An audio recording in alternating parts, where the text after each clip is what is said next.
Welcome back to another exciting episode of the Paws Effect podcast, your go-to for all things pet related. I'm Dr. Carra, and today we have an incredibly special treat for our loyal listeners. Before we dive into today's topic, I want to take a moment to talk about something that has been causing quite a buzz in the pet world lately. Have you heard about the harvest table? If you've been following our previous episodes, you might remember our enlightening conversation with Bronwyn Anderson, the marketing manager at the harvest table. They've recently launched a remarkable new range of pet products. And folks, you do not want to miss this. I've had the pleasure of learning about their innovative collagen powder for pets, and it's truly impressive. But here's the deal. To fully grasp the significance of this new range, I highly recommend checking out their previous podcast with Bronwyn Anderson. It's packed with insights about how the harvest table is contributing to the pet industry. So here's your mission if you choose to accept it. Listen to that previous episode, and trust me, you'll be just as excited as I am about their new pet products. It's like a game changer for our furry friends. And after you've done that, be sure to explore their new range. It's all about keeping our pets healthy. The harvest table has some fantastic options to help with just that. All right, now that we've got that covered, let's dive into today's episode. We have a very special guest joining us from the state-of-the-art centre, Equine-Librium, in the picturesque areas of Hillcrest, KZN. Leigh is a passionate and highly qualified small animal veterinary physiotherapist. Leigh is part of the dynamic team at Equine-Librium, a centre that prides itself on the highest standards of animal care. Having received training at Equine-Librium and being registered with the South African Veterinary Council, Leigh is at the forefront of animal physiotherapy. She's here to enlighten us about the world of small animal physiotherapy, its science-based approach and the diverse modalities used, and how it can profoundly impact the lives of our beloved friends. Welcome, Leigh, to the Paws Effect podcast. It's so nice to have you here. Yeah, thanks for having us. It's wonderful to be here. Very, very excited to talk to you. So you are a physiotherapist. A veterinary physiotherapist, I yes. like that. So there is a distinction between physio, human, and vet. Yes, just like in normal humans, there's human physio, and then you go to the doctor. We do the physio side for the animals, and then all the veterinary and medical stuff you go to the vet for. That's great. So is it totally different training, or is it the same and then you specialise? No, it's very different. So we all studied at Equine-Librium, which is a collagen plate. I think it's the only one in the world where you can go straight. It's a 4-year BSc. 4 years of studying and then out in the world and practicing our trade. So it's anatomy from equine to Canine, all the smallies. Yeah. We do some feline as well, but it's all pretty similar. Okay, that's great. And I've checked out your facilities. You've got quite a nice setup. You're based where? We are 2A Stonehill Road under St Hilliers Vets. We literally, the story below them. And it's been a bit of a process, but we are up and running, so it's lovely. We have all sorts of equipment to make, when the pets come in, to make everything work together. Yeah. And are you doing both equine, obviously, and small animal physiotherapy still? Do you offer both services, or are you specialising more in the... No. So there is somebody in the clinic now all the time. It's obviously been a bit slow, and we've kind of just been doing our own thing and fitting in, our equine clients and then canine clients. But now we have a set program where somebody's in there all the time. So if people want to make bookings, all they do is they phone. The ladies upstairs answer the phone, and they book you in whenever you need, or whenever suits you. And then we'll obviously, on our days off, not really days off, but then we go in and cater our equine clients. So are there any emergency type situations where you're called upon to sort of help at short notice, or is it something that can be quite sensibly scheduled? We do every now and then get an emergency where we do kind of just say, oh, sure, but sorry, we do actually need to go. But most of the things are scheduled appointments. So let's talk about the offering. What do vet physiotherapists do? What is a normal day for you? Chaos. No. A client will generally come in, whether it's small animal, large animal. We travel to our large animals, obviously, and we'll do a full assessment, a gait analysis, and then we'll tailor make a treatment to whatever that animal needs or requires. So it involves like a full clinical examination, yes, yeah, possibly history from another yes, practitioner. yeah. You work quite closely with the vets. We try to. Yes, it's been a bit of a struggle, but we're getting there, and we are working quite closely now to try and show them how we can benefit them and work with them, and not try and take any clients from them. Yes. But we work quite closely now with Dr. Rourke, and it's actually been wonderful. Dr. Rourke's upstairs.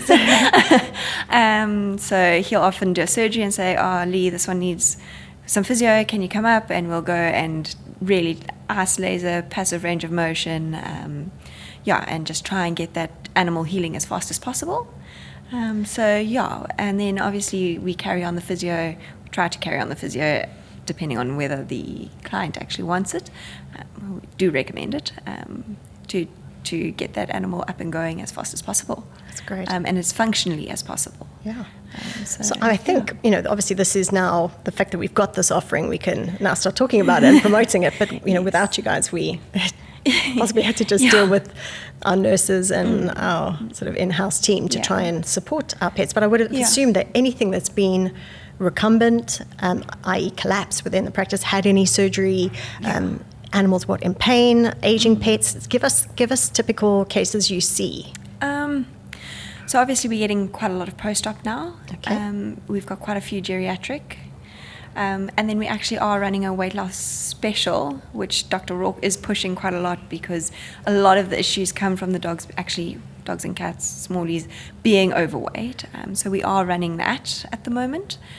And then just general maintenance. We have quite a few agility dogs in, quite a few attack dogs in for, again, just maintenance. Owners who obviously just want to make sure that their dog is functioning at their prime, at their optimum. I love that. So it's quite a wide range. And everything is all tailor-made. We don't have this is what you do for each dog. We obviously assess and then tailor-make the treatment and the exercise program to what will work for that dog. And what works for one dog often doesn't work for another dog. So we're quite versatile in how we try to approach everything. Welcome back to Just for Pets. You're with Dr. Carra. Hi, Doc. It's Jackson the Jack Rossi here, and boy am I itchy. Are you on a hypoallergenic diet? Hyper what now? Changing to a special diet will really help. And Just for Pets have a massive range. And flea and tick medication, special shampoo. Ooh, how quick can you get some? Order today and we'll deliver pronto. I feel better already. Justforpets.co.za. Vet approved, pet adored. Get it all to your door.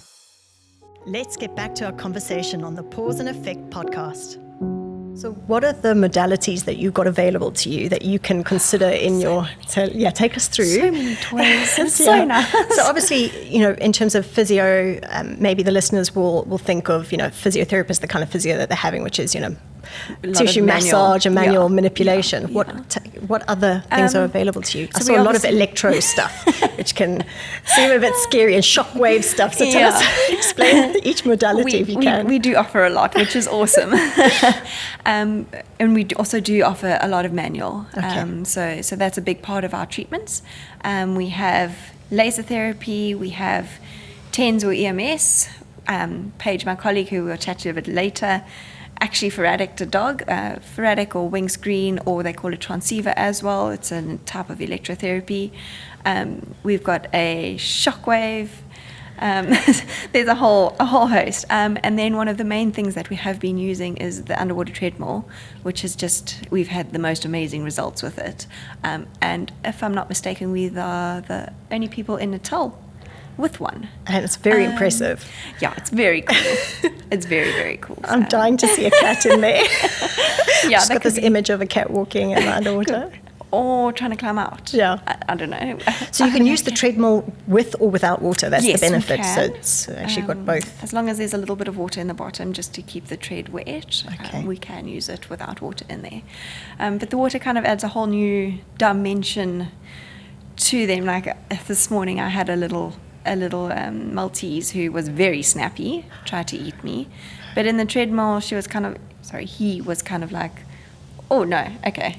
I can't snap, I've actually got to focus here. And there was quite a bit of proprio. He wasn't using a leg. He had a femoral head and neck osteotomy, and he's not using the leg. Okay. But in the treadmill, he kind of forgot about his leg and started using it. So, That's fantastic. Yeah, just adds a whole new dimension. So it's really cool. So you're a lot of really positive case studies from the work Very. that you're doing, which I Yeah. think, word of mouth is so important. When you get a positive response to something, you'll tell your friends. Yeah. So how does it vary? Obviously, you can explain to people. You can say, look, you need to go and do these exercises. Yes. You need to rest, or you've got to. So, obviously, the communication with the owner is So paramount. But important, what is the other approach in terms of making sure, for example, you're not bitten? How do you go about it such that you actually get them or get clients to get the most out of the treatment? So with regards to like not being bitten, I know a lot of dogs go to the vet and they kind of, oh my gosh, every time we go here we get stuck by a needle or sedated or x-rays or moved in ways we don't want to be moved. And the dogs often come into us really, really nervous. So the first treatment we often, or the session, we often don't do a lot of actual treatment. It's quite a lot of acclimatizing, and then we start actually getting in. So we do need more than one. So good positive reinforcement, Yes, talking, exactly. petting, not suddenly manipulating or hurting. Snacks help a lot. Snacks. But eventually, quite quickly, the dogs actually learn that they run in. They leave their owners in the car and they come in by themselves, and they're actually really, really happy to be there. But in terms of like owner communication, it just makes our job so easy. If the owners actually go home and do the exercises that we get given. I have a client who I've given these exercises to. I'm out of exercises to give her because she does them all, and the dog is brilliant at them, and the dog is so nice and strong. But it still comes in every 2 weeks just for the treadmill, and for great. some pain management, and When people follow instructions, they get it right. Makes life so easy, Yeah. so easy, and it helps the dogs. She's, instead of going step 1, 2, 3, every week they come, they go 1 to 3. And you see major improvements between the Very sessions. quickly. Yeah. And do you keep in communication with the owners through the process? I mean, do you talk in between sessions or? We try to. We often say to owners, if you have a problem or an issue, please just, drop us a message, send us a video. We'll try and help while we can. Over the phone, we'll help as much as we can. And if there's something a little bit more hectic, we say, listen, this is not looking so right, I think you should go to the vet. Okay. So there is a lot of, communication with regards to referring back to vets, which is important, we're not getting the results we want, so maybe the dog's pain isn't being managed properly, so can you please take your dog back to the vet? And we'll often give the vet a call and say, listen, this is what we're seeing. It's coming in regularly. I don't think the pain's been managed properly. Is there something else we can do with regards to medicating the dog in a different way that might help? Some of the stuff is also sort of managing an owner's expectations of it. So we were speaking previously about the fact that a lot of the things you see are maybe end stage problems in care. People just trying that last resort to try and make their pets comfortable. Yeah. So we do get a lot of those, and we can help them as much as we can. But it is a conversation that we do try to have with the owners and the clients. That is your dog's quality of life declining or maintaining? I kind of, it's all right. But as soon as it starts to decline, we do try and prep the owners a little bit as to, this is the decision, well, not the decision, this is the way you're going to have to start maybe thinking about it. So that then also makes the vet's conversation with the owner a lot easier. And so they're hearing it from multiple sources and can start emotionally preparing for it. Exactly. And knowing that they've actually tried and they're doing what they can to. That's the big thing, okay, we've done everything that you possibly can. And sometimes people just need to know that they have tried every avenue, whether it's, I don't know, acupuncture or physio or some holistic thing, they want to try it, just so that in their hearts they know that we've done everything and this really is the last thing. And we also, try and tell them it's a gift you can give your dog. It's something that we can do for them. We can't do it for ourselves. And it's often the kinder thing to do. So, yeah. It's hard when you deal with those cases. Yeah, no. And I don't know, I'm an emotional person. I feel it myself. Yeah. Even if I haven't seen the dog over and over and over again, I still... You're forming a connection with... Yeah, it's so hard. I had one on Sunday. Yeah, that was very hard, but it was what was best for the little doggy in the end. So, and you tried everything you could, and then still, try to be there for the owners and say, listen, you have made the right decision here. For me, there's sometimes a lot of ums and ahs in the owner's head. Oh, is it actually the right thing? Or should I be trying a little bit more? Should I? A lot of guilt and a lot of sort of... Yeah, and I feel it in myself as an owner, as a pet owner and a horse owner. Is it time? Or isn't it? Do I try one more thing? And it's not an easy thing to do. No. So what are the things that you teach owners from old to young athletic dogs that see you? What do you teach them to do at home? So obviously it's like I know from my very limited knowledge of physio that you get sent home with a set of instructions and an expectation you're going to do the exercises. What are the practical things that you teach owners to do that within their limitations? So it's obviously quite individual. But one of the main things that we do try to focus on is like core strength and hindquarter strength. And they're really easy exercises that the owners can do at home. Okay. Just super, super simple. So it's not anything, hectic until you've kind of reached the stage where, okay, my owner does know what they're doing now. And they can follow the instructions, and you obviously show them in the session how to do it, and then you send them home with that. But again, it's quite individual, whether we are geriatric or we are post-op or we are now trying to do conservative management of something, or we're trying to build hindquarters to slow down hip dysplasia or arthritis in the hips. But one of the main things is core strength, just like us humans. And obviously it's quite a wide answer to this, I already know before I'm asking you, but typically how frequently do you see these patients? I mean, I know that you obviously want to try and resolve them to a point where you don't have to, but do people have to anticipate that they need to embark on a series of consultations? Or? Yeah, so normally we like to see them quite often within the first few months, just to try and almost kickstart the process, and then we can taper it down from there according to the response. The response, and also the financial need of the owner, because that does play quite a big role. So if the owner can only bring the dog once a month, then we see them once a month and we send them home with exercises to do. And again, listen, if you've got any problems, or the dog suddenly doesn't want to get up, or suddenly doesn't want to jump on the couch, or suddenly doesn't want to do something, please send us a video and we can try and help you from there. We do. Again, it is rely on communication. And also quite vary depending on what we are seeing. And now, a word from our amazing sponsors who make the Paws Effect podcast possible. To make a promise implies trust. To make a pledge creates expectation. And to make a commitment initiates responsibility.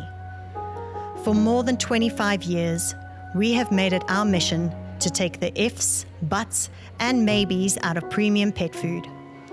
That's why our experts put the best science behind our food, so your pet's health is put first. That's why when you seek value, we strive to give you more, like protecting your pets with our free accident benefits. And when you need great tasting food, our fresh meat taste delivers. You see, what sets us apart is not one thing, it's all these things combined. Because we understand that when it comes to your pet's health, you don't want doubt and uncertainty. You want absolutes, the absolute best given your means, like premium veterinary quality food of real value that doesn't cost an arm and a paw. So rest assured that any claim we make, we stand by. It's our commitment to your pets and our promise to you. In fact, we're so confident in what we stand for that we have made the ultimate promise to you It's called the Ultra Pet Promise, 100% money back guarantee, a no ifs, no buts, and no maybes kind of promise. We call it our satisfaction guarantee. Let's get back to our conversation on the Paws Effect podcast. And obviously, you're registered with the South African Veterinary Council, which is great.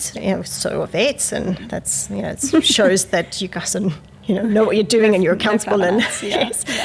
What are the limitations? So obviously, in terms of dispensing things, where does it? So we can't obviously we're not allowed to do any diagnostics. Okay. We can't dispense medication or prescribe medication. That's all in the vet scope of practice. Okay. We're also not actually allowed to do acupuncture or dry needling. That also falls under the vet scope of practice. Hopefully in the future, Equine-Librium will be doing a postgrad in that. But that's exciting. Yeah.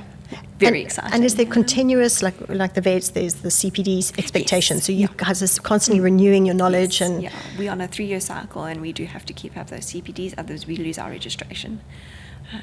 For people who are interested in perhaps pursuing it as a career, is it something that, obviously you speak to a vet and they might be like, no, don't, or, have you enjoyed it as a career? Oh, I've loved it. It's quite a new profession, so there have been lots of challenges.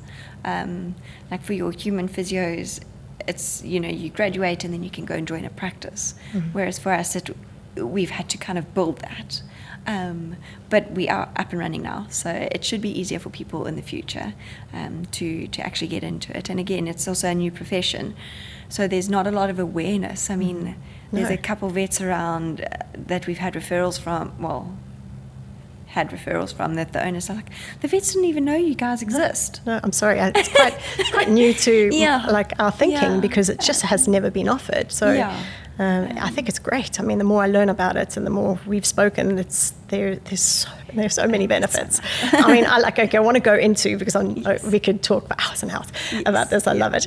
But let's talk about your weight loss clinic. That's a great thing for us to talk about, because let's not always assume that the physiotherapy is there for animals in pain, or post-op or whatnot. You're doing it for both athletic dogs or service dogs, and then weight management. How does that work? So many problems arrive or are exacerbated because the dogs are overweight. Yes. And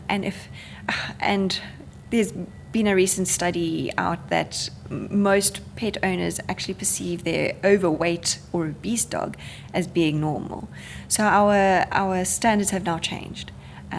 So it's also a lot of owner education. It's a fight I have with my mom. Sorry, Mom. About one of her dogs. So do you show them the chart? Even if you show them, sometimes it's hard. What's your advice for teaching owners that their pets are, and how do you approach the subject? Rips, but I want to feel them. So are you blunt? Do you say, listen, your pet is overweight? Sometimes you have to be. Sometimes. I'm just asking. Sometimes you have to be with the owners. Listen, you're going to run into a lot of problems because your dog is overweight. Okay. If we manage the weight, we can manage the problems far easier. Okay. So you talk about the benefits of them. Yes, and about also sometimes I don't want to say scare the owners, but if we don't manage the weight, this is what's probably going to happen. Hard truths. Yeah. But then you do get those owners where you have to be a little bit more gentle and subtle and say, listen, we think your dog could possibly benefit from losing a little bit. And that will come with time, and it's something we can work together with and, manage together. We also have a scale in the clinic now, so that's quite a nice way to... So you pop them on a scale. They've obviously been educated in terms of weight reduction diets, and then what is the process? What do you do? I'm trying to picture it. Again, it's very dependable on how your dog is. But we give them an exercise program, and then also we try to send them back to the vet to obviously prescribe a certain diet, whether it's Hills Mobility Metabolic Plus. It's one I love personally because I've had experience with it, but that's something for the vets to discuss with the client as to. And then another thing is, I don't know, but owners tend to feed the dog to the weight that they currently are, which is a big no-no. So if we're trying to get a 40 kg dog down to 30 kgs, you've got to feed them to a 30 kg dog. Yes, they're going to look at you like they're starving, but they will be fine. They're overweight. There's lots of reserves there. Yes. But yeah, that education is also quite important. So yeah, no. Are you feeding your dog to 40 kgs or to 35 kgs? I mean, you see remarkable changes, obviously, both in energy levels and comfort levels. Just personally, again, dogs at home that have been overweight and have actually had bilateral cruciate surgery, just completely lethargic. The dog has lost 5 kgs and it's a brand new dog, just running and happy and just got so much more energy and just a happy dog. So they end up on your treadmill. How long do they stay on the treadmill? I'm like picturing this dog like running. Yes, but that's probably not the reality. So you can't suddenly go into all this exercise because the dog's going to overweight. So we build them up, and then hopefully they would, along with the diet, lose the weight with all the exercise that they will be doing. And you can't just, it's not just once every 2 weeks. It's got to be quite an intensive thing because you don't go for a run and lose. No. Such a pity. Unfortunately, very unfortunately, I wish it was like that. But so we do introduce them and build them up to a place where that they are losing weight, and then maintain until we reach the weight that we want, or ideal weight. And then we either maintain it at that as long as it's not moving more, or we taper off a little bit. I think that could be wrong here, but I think that goes with the diet as well. So talk about the offering that you have. You've got a special on it, the practice at the moment, don't you? We do, but I don't know the you don't know the details of it. We'll get it. We'll put it as part of the. I think 20% off if you pay for 10 sessions. There we go. 20% off if you pay for 10 sessions. I think that's great. And then obviously, it gives people an opportunity to come try it, see your facilities, and then they're also coming regularly. Which is what we need to lose the weight. Absolutely. Very, very good. So you obviously probably get a lot of referrals now from people who have used physios with their horses, because for some reason there was a lot more sort of availability of physios for horses, or maybe owners expecting their horses to be at a performance level and them not needing this, possibly. Like a runner suddenly getting an injury, you'll go and seek it for his pets. Or, jumping at high levels and or my horse isn't feeling quite right, so, So what sort of cases will you see? Will it be from my dog's got a limp and it's not associated with anything that the vet can manage? Are we seeing sort of minor things that you're comfortable dealing with, or? So, if there's any lameness that we feel, most of it we would like a diagnosis, because then you've kind of got a level that okay, you know exactly what you're dealing with here. But I've had a couple of clients who have come in and they haven't wanted to go to the vet for financial reasons or whatever reason it is. And I kind of feel as long as the pain has been managed, I'm sort of all right and happy to deal with it. But we do generally try, listen, please go to the vet for a diagnosis, just so that we know what we're dealing with here. And then, because you don't want a cruciate, it happened to me. Don't want to, I'm suspecting a cruciate, and then you're treating the cruciate, and I had been prompting the owner to go back to the vet, and it turned out not to be a cruciate. It turned out to be a torn collateral ligament in the hock. Wow. So treating completely wrong thing. Because the owner's possibly trying to save money, or because they didn't really want to go back to the vet, and please go back to the vet. This dog isn't showing any improvement. Like there's only so much we can do without a diagnosis. And it turned out to be that. I'm not kicking myself because there are limitations to it. Anyway, but at least we went back to the vet and got a diagnosis. So now I know what to treat and how to treat, and hopefully the improvement will be so much better and so much faster because we now are on the right path. And are there medical aids that assist people who are struggling? They are. I think MediPet is one that does cover. There are a few that covers, that do cover, but they they do cover. So it's worth people contacting their insurance company and saying, hey, listen. And then they send us a form, we fill out the form, and it's normally a pretty simple process. Okay. So, that's great. Yeah, they do cover. So they sometimes just need to get a pre-approval or whatever just to know that they are. And then, because that's, I think people forget that might be an option. Yes, yeah. And anything you want the listeners to know that we haven't covered in terms of why they should seek a physiotherapist? A veterinary physiotherapist? Stick to our pets. Sorry. No, you sooner rather than later, maybe? Prevention's better than cure. Yeah, I like that. So, I mean, a lot of the stuff we do see is maintenance. So, as I said, prevention's better than cure. And rather come and speak to you and you say, look, no, you're fine, then have a situation where you could be really assisting. And, also if it's not fine, we can say, oh, listen, you do actually need to go to the vet for this.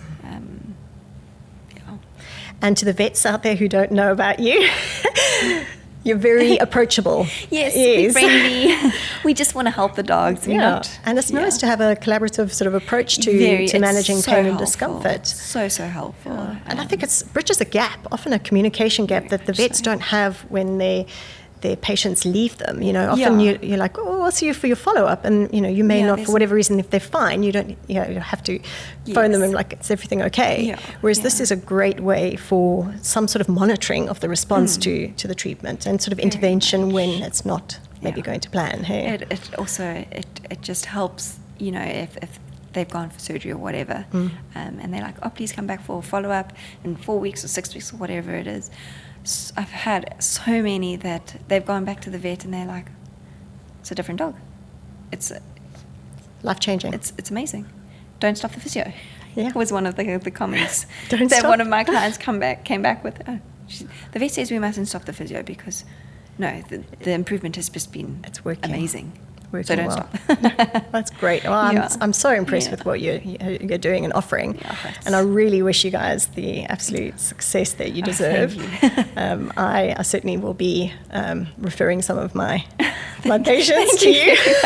We'll definitely refer them back. Particularly when we, I don't know why there is this sort of threat of, I think everybody's so scared about. I think we need to definitely take an approach where we're working together.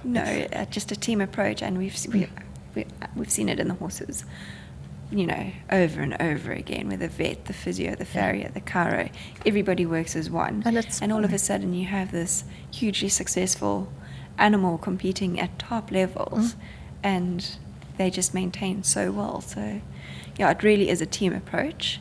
Hopefully we can help all the dogs, every single one. Top performance, pain relief, geriatric, to your post-op, to I don't know, the little puppy who's coming because mom's worried it's being just a puppy. So you work from all ages, all breeds, cat and dog. And just on the puppy note, it's so easy to start them early. So if there is a problem, they already know how to do their exercises on a ball. And it helps with, I think, also when you're working, you're more aligned with your pet and you're monitoring things, that connection that you can have with your pets. And we sometimes, again, I've seen it myself, you see your animal every single day, so you don't notice a subtle change. But if, seeing a dog once a week, or it's maybe not doing so good this week, maybe it's time to go back to the vet and relook at pain meds, or she's doing great, let's carry on with what we're doing, let's keep it as it is. And people leave feeling elated and happy, and with a plan of action. I kind of feel often that sometimes there is no plan. It's just a wait and see. There's a rehab plan, but there's no specific, okay, this is what you do, and these are the exercises that you need to do on a daily basis. This is how many reps you need to do. This is exactly what the dog, how the dog should be standing when you do them. And just basic lifestyle and home maintenance, home things, that simple changes, like instead of towels, putting a carpet down, or instead of feeding your dog off the floor, depending on what we often. Please feed it up so that it transfers weight to the hindquarters, so that we are activating those muscles a little bit and doing exercises while the dog is eating. Just small things like Practical that. advice for pet owners. Yeah. No more jumping up and down the couch. Please put a ramp. No more jumping in and out the car. Yeah, no please more lift up ball and up. throwing is a big one. Yes. So Let's end on that ball throwing advice. To throw a ball or not, from a vet physio's perspective. Not. Why? It's just too variable. It hits a little divot and it bounces off that way. And if you have a dog like mine, it goes. It's that rotational movement. And she has a partially torn cruciate, and she absolutely despises me because we don't throw the ball anymore. But we are now managing it. I think it's been 6 months, and there's been no major decline. Just with that one simple exercise of not throwing the ball, and I'm pretty sure that's how she did it. And parting advice for people who want to stay active with their dogs, the best form of activity? Take your dog on lead for a run. Love it. But again, Not the run, I mean. The advice. The advice. Not a keen runner. Yeah, but please don't go 10Ks. Yeah. Monitor your dog. If you do 500 meters and your dog comes back absolutely exhausted and sore for 3 days after, maybe don't do Start the 500 with lead meters. walks and then... Yes, yeah. Okay. That's great advice. Or bring it to us. Yeah, then you'd advise and based on the breed we and can. the age and whatnot. We can use the treadmill as well, and we see dogs on a regular basis, so we know the signs of a dog getting tired, and then we can advise you from there. That's fantastic. Yeah. Thank you so much, Leigh. Thank you for your having time. us. There's so much we can tap into in further podcast episode. episodes, hopefully. More with Paige. Thank you. Yeah. Thank you right. very much and for all the having best. us. Fingers crossed. It's going to be a great success, I can tell. Thank you. Thank you for joining us on this journey into the world of pet health and well-being. We hope you found today's episode with our fantastic guests as insightful as we did. If you are as passionate about pet health as we are, here's how you can make a difference. Follow, like, and share our podcast content. By doing so, you're not only staying connected with us, but you're also helping us gauge your interest and enthusiasm for future episodes. So, hit that follow button on your preferred podcast platform to ensure that you never miss an episode. This way you'll stay up to date with the latest insights and tips for keeping your furry companions happy and healthy. You can also follow me on Instagram under the handle @UltraPetVet. If you've enjoyed today's episode or found it informative, show your support by giving us a thumbs up or a 5-star rating. Your likes and positive feedback inspire us to continue delivering valuable content. Please consider sharing this episode with your friends, family, or fellow pet enthusiasts. It's a simple yet impactful way to spread knowledge and make a positive impact on the lives of pets everywhere. Your engagement is our fuel, and it helps us understand what topics matter to you. So let's work together to create a community of pet lovers dedicated to the health and happiness of our beloved companions. Thank you for being part of the Paws Effect podcast family. Together, we can make a world of difference to our furry friends. Stay tuned for more exciting episodes. And remember, your pet's well-being is our top priority. We have an exciting announcement to make. We are looking for guest speakers who are passionate about the pet industry and sponsors to support future episodes. Are you an expert in pet training, nutrition, or behavior? Maybe you're a veterinarian with insights to share, a pet store owner with unique experiences, or a pet product inventor. We want to hear from you. The Paws Effect podcast is a platform for industry professionals like you to showcase your knowledge, experiences, and stories. As a guest speaker on our podcast, you'll have the opportunity to share valuable information, engage with our audience, and have your voice heard in the pet community. Whether you want to discuss training techniques, emerging pet care trends, or the importance of mental stimulation for pets, we want to feature you and your expertise. So, if you're passionate about pets and have something to say, we invite you to join us on an upcoming episode of the Paws Effect podcast. But wait, that's not all. The Paws Effect podcast is also seeking sponsors to support our mission of educating and entertaining pet lovers worldwide. By becoming a sponsor, you'll gain exposure to our engaged audience and have your brand associated with the love and care that we have for our four-legged friends. If you own a pet-related business, offer pet products or services, or simply want to align your brand with our pet-loving community, we'd love to partner with you. As a sponsor, your brand will be featured prominently in our episodes and our social media channels. It is a great opportunity to showcase your offerings to a dedicated audience of pet enthusiasts. So whether you're an expert in the pet industry looking to share your knowledge, or a business seeking to reach a pet-loving audience, we want to hear from you. To apply as a guest or to inquire about becoming a sponsor of the Paws Effect podcast, please contact me at Dr. Carra at pawsandeffect.co.za. Get in touch and let's discuss the various opportunities.